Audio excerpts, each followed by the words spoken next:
Excellencies, ladies and gentlemen, FAO pleased to co-organize this event together with the UNCCD, which provides an opportunity to discuss how to advance gender equality and land restoration goals in World Day to combat desertification and drought 2023.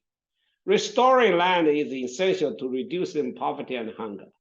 95% of food is produced on land, 2 billion hectares of which is deteriorated worldwide. That's in fact 34% of world agricultural land due to the impact of the climate crisis and the ever-growing demand for food security.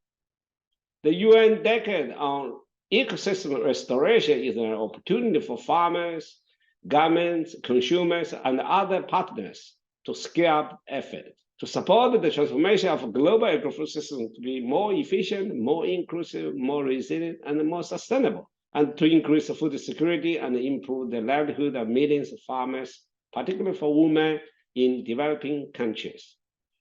The FAO report on the status of the women in agri-food systems sets out that the Sub-Saharan Africa agri-food system accounts for 66% of women's employment. And in South Asia, 71% of women work in the agri-food systems. However, there are significant gender gaps.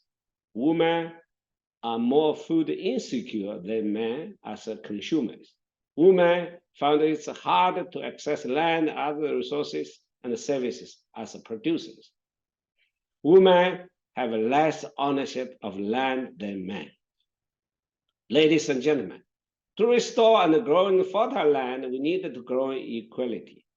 At FAO, we know that women are agents of change at the forefront of production, supply chain, and restoration. This is why FAO and the UNCCD produced a technical guidance to advance the implementation of the volunteer guidelines on the responsible governance of tenure of land, fisheries, and forestry in the context of national food security. This guide took us a step further to closing the gender tenure gap. To continue in this direction, we need first policy and legislation for women's meaningful participation in decision-making processes related to land at the national and local level. Second, to transform land administration systems access to the justice, to make them gender responsive. And third, to work in partnership with the farmers, cross-government, civil society, academia, and the private sector. FAO has been working on a number of initiatives and projects to advance these actions. For example, FAO Action Against the Desertification in support of Africa Great Green Wall Initiative has provided a platform to empower rural women in land restoration over 100,000 hectares in the Sahara. Let us continue to work together to support more women are involved in land restoration and to promote the four betters: better production, better nutrition, a better environment, a better life, leaving no one behind. I thank you.